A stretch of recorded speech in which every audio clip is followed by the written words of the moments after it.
الله من الشيطان الرجيم. بسم الله الرحمن الرحيم. وسارعوا إلى مغفرة من ربكم وجنة عرضها السماوات والأرض أعدت للمتقين. Dan bersegeralah kalian kepada ampunan dari Tuhan. Janten jalmi teh seueur dosa, seueur kekhilafan. Maka Allah katakan sok atuh segeralah minta ampun kepadaku. Wasari'u, segeralah minta ampun kepadaku. Dan juga kalian bersegera. Ibu-ibu yang surga, yang ke surga. Kayak ayeuna kan pingke. Oke, kan.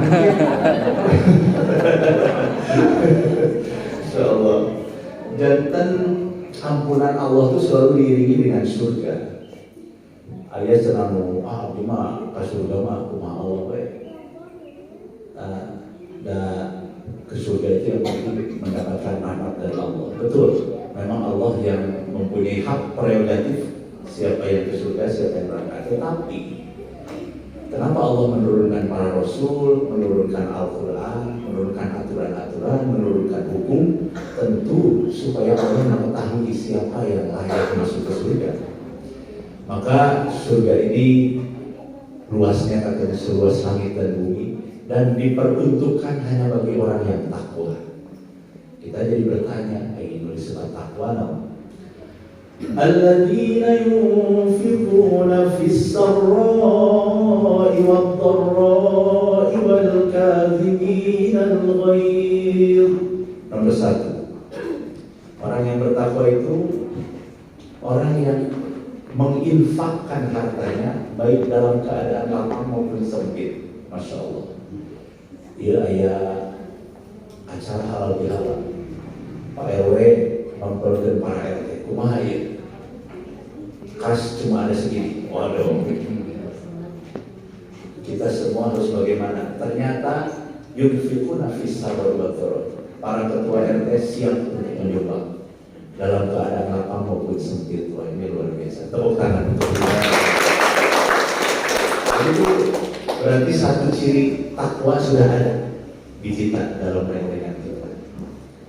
Jantan memang katanya orang yang menginfakkan hartanya ketika dia sedang sakit atau sakaratul maut itu beda nilainya dengan orang yang menginfakkan hartanya ketika dia dalam keadaan sehat.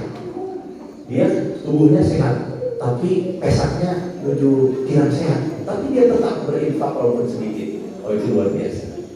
Subhanallah ya. Dan yang kedua, ciri yang kedua adalah selain menginfakkan hartanya di saat lapang maupun sempit adalah wal kaziminal ghaidh.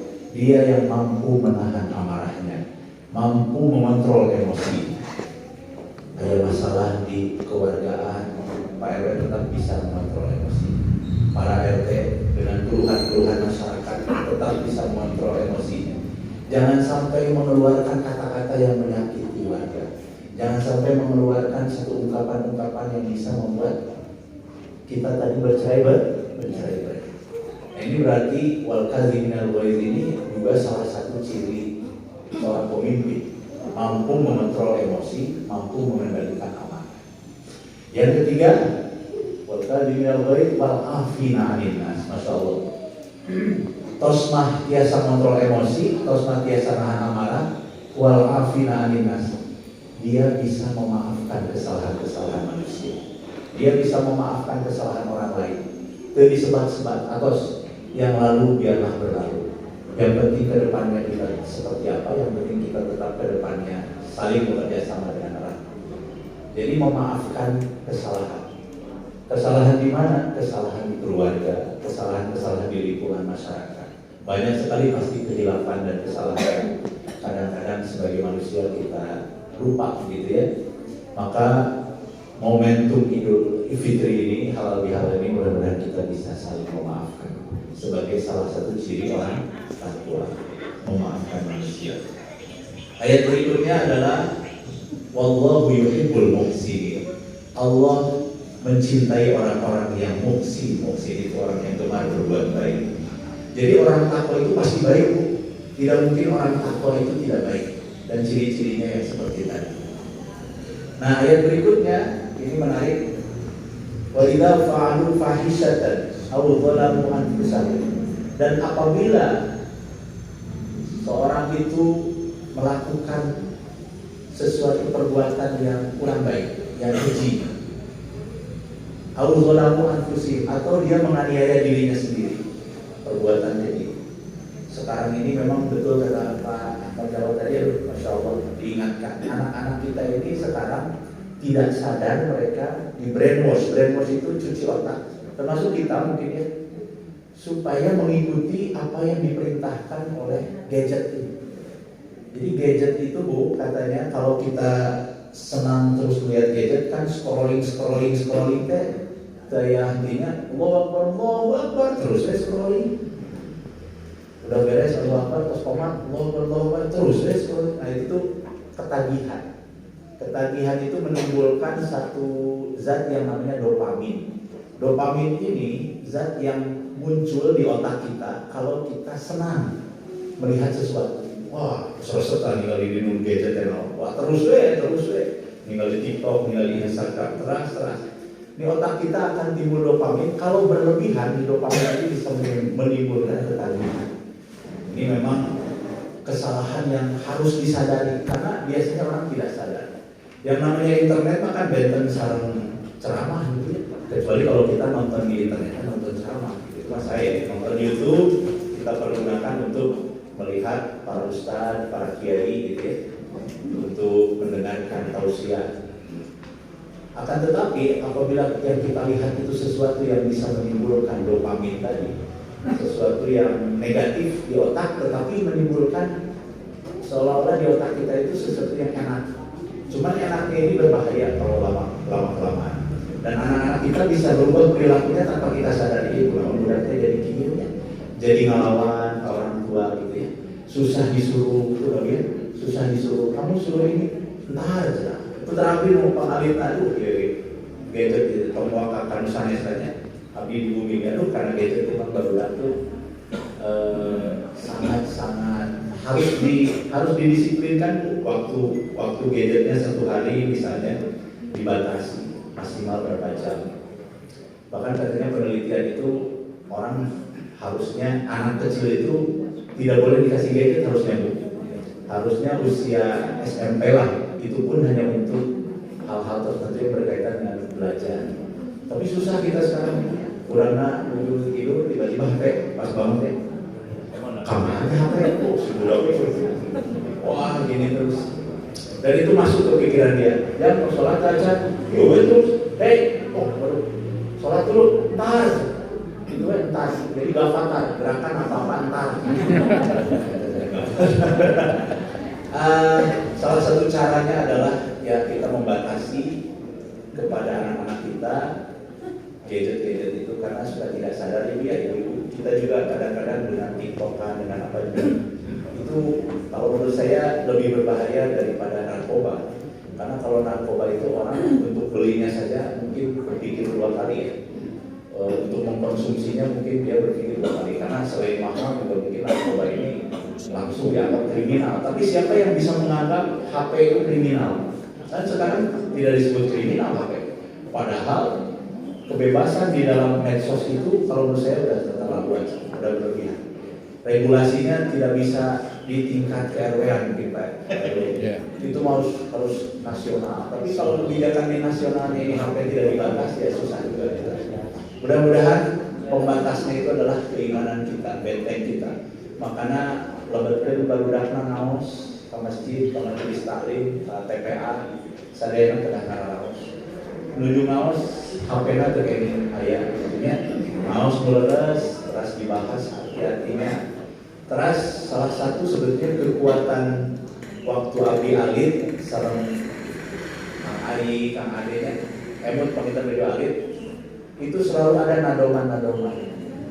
Ku para ustaz, para kiai itu kapungkur, nadoman itu dimasukkan sebagai cara untuk mendidik kita di alam bawah sadar kita, sehingga kita ingat terus gitu dengan nadoman itu. Nadoman terus ada ya namanya gimana ya, jarang itu karena memang mungkin benten zaman, benten kebiasaan. Padahal sebetulnya orang tua kita dulu, para kiai, para ulama itu memasukkan itu untuk pendidikan akhlak. Ya mudah-mudahan di masjid-masjid kita di lingkungan RW 12 ini kita membudayakan kembali bagaimana anak-anak ini melawan gadgetnya itu ya dengan cara pertama membaca Al-Quran, tadarus, dan berikutnya tadi bisa jadi dengan nadoman-nadoman yang meningkatkan keimanan kita pada Allah. Bapak-bapak kita pilih hohornya, apabila hohor azan terawasnya, tuangnya jadi rumah itu luka tuangan aja gitu. Nah tapi yang jelas abi isi terus nama tausiah serta kita mau kurang sami-sami si wasiatan sebagai surah Al-Asr, wal asri innal insana lafi khusr illa alladziina aamanu wa 'amilus shalihaat wa tawassaw bil haqq wa tawassaw bis sabr. Demi waktu asar. Ini menarik ibu-ibu bapak-bapak. Kenapa di situ Allah menyebutkan demi waktu asar? Coba ada yang bisa. Waktu asar itu berarti sebentar lagi menjelang waktu maghrib.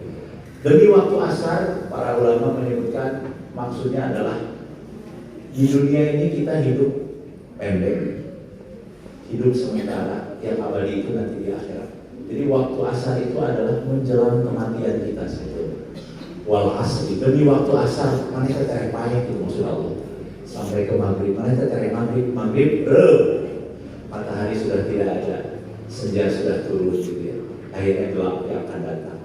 Jangan sampai kegelapan di alam kubur itu datang sebelum kita melakukan apa?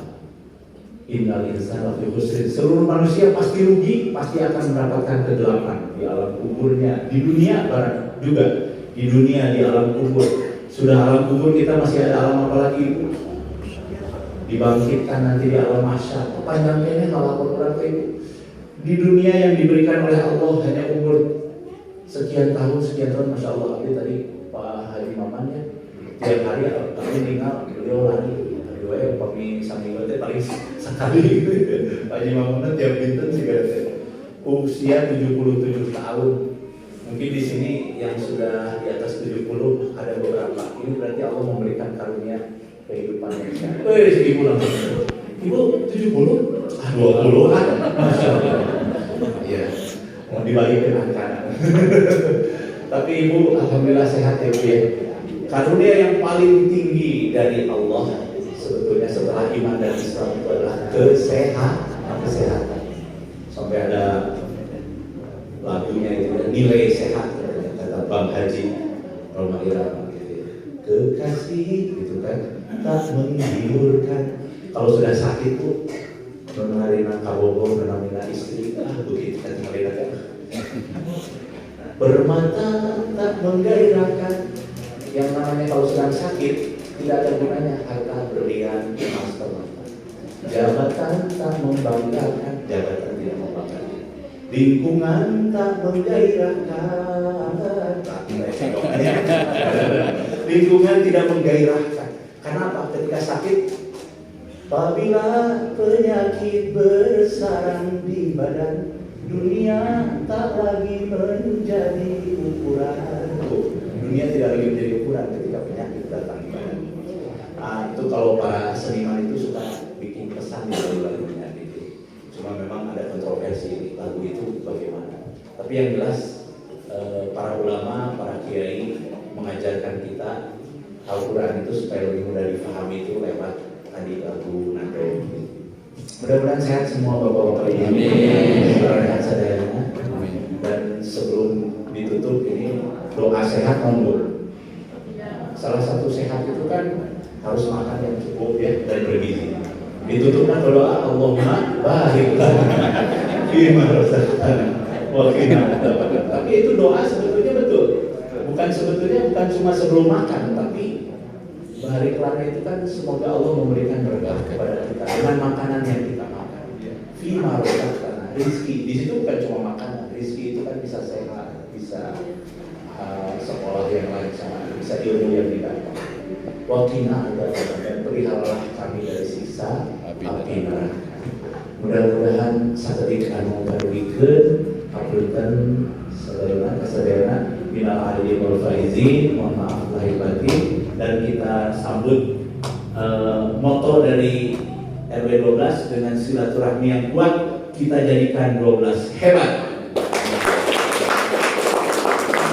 Heran bersih hati, dengan kejernihan dan kebersihan hati mudah-mudahan memudahkan kita dalam langkah, dalam membuat program, dalam melaksanakan program, dan mudah-mudahan sinergi Pak RW dengan DKM, para DKM, para tokoh-tokoh masyarakat sesuatu yang lain tidak pernah putus.